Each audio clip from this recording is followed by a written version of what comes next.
This speech by a compelling youth advocate on July 3rd at the Chicago History Museum during the 250th anniversary event hosted by Congressman Danny Davis's office. That is the exact focus of our explainer today. We're unpacking an incredibly powerful, really urgent message that fundamentally challenges how we, as a society, view the next generation. It's the kind of speech that forces us to stop, rethink our responsibilities, and totally change the way we talk about young people. Let's dive in. So how often do you hear the phrase, "the children are our future"? We hear it all the time, right? It's a cliche that's been repeated so often it's kind of lost its meaning. But the advocate immediately shatters that idea right out of the gate. They say they are not just our future, they are our present, the here and the now. And wow, this is a crucial shift in perspective. It flips the script from viewing young people as just, future assets waiting in the wings to recognizing them as active, essential, and entirely capable participants today. Which brings us to Section 1, our present, not our future. The core idea here is that every single generation inherits a societal promise, and the burden is completely on the current generation to actively decide whether that promise will be kept or whether it'll be broken. This act of choice really boils down to 4 hard-hitting questions. Are we ready to trust them? Ready to invest in them? Ready to listen to them? And crucially, ready to make room for them?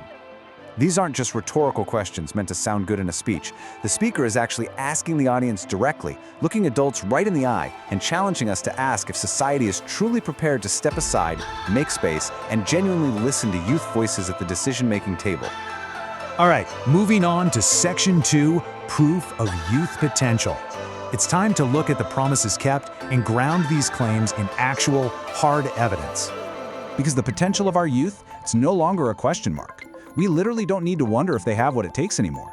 Look at this. The Black high school graduation rate is currently at a record high. We're seeing more young people graduating from college than ever before.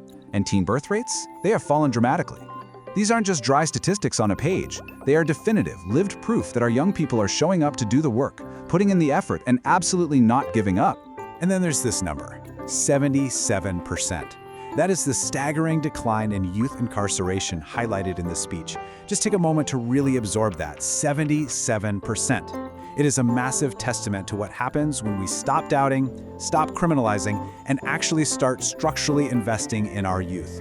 It proves, without a doubt, that when we truly commit to keeping our societal promises, the system really can't change for the better, and young lives are dramatically transformed. Which brings us to a core formula from the speech.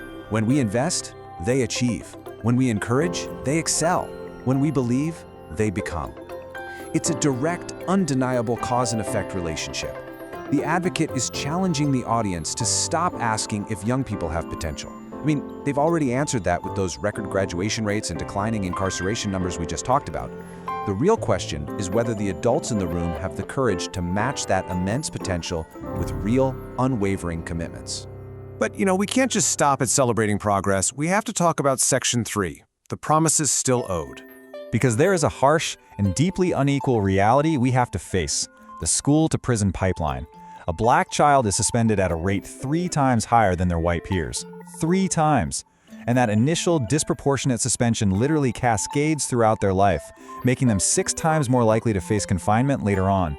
This isn't just an educational failure. This is a massive, systemic promise owed to those children whose futures are being derailed before they even get a fair start. There is also an incredibly urgent, life-or-death promise owed regarding mental health.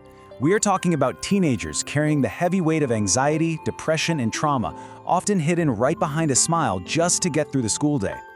The advocate points to the devastating consequence of this untreated, unacknowledged burden, a tragically rising suicide rate among Black youth that has actually been increasing over the past 2 decades. It's a severe, hidden crisis that absolutely demands our immediate attention and resources. And consider the economic promise, which feels completely broken for so many right now. On one hand, you have the hard-earned achievement of earning a diploma, right? Doing everything society asked of you. But on the other hand, look at the crushing reality waiting for so many young graduates today. Massive, heavy debt, paired with a complete lack of economic opportunity or jobs. They carry a debt that feels, as the speaker powerfully puts it, heavier than opportunity. It's an economic equation that simply doesn't work for the next generation, penalizing them for trying to advance. The speech also points out how funding is directly tied to a child's imagination. If a child cannot see possibility, they begin to see things as impossible. The speaker explains that funding decisions made by adults aren't just about balancing budgets. They literally dictate a child's exposure to the world. If a young person never meets an engineer, how can they dream of being one? If adults decide to divert investments away from giving them a chance to step onto a college campus or even leave their own neighborhood, their future shrinks.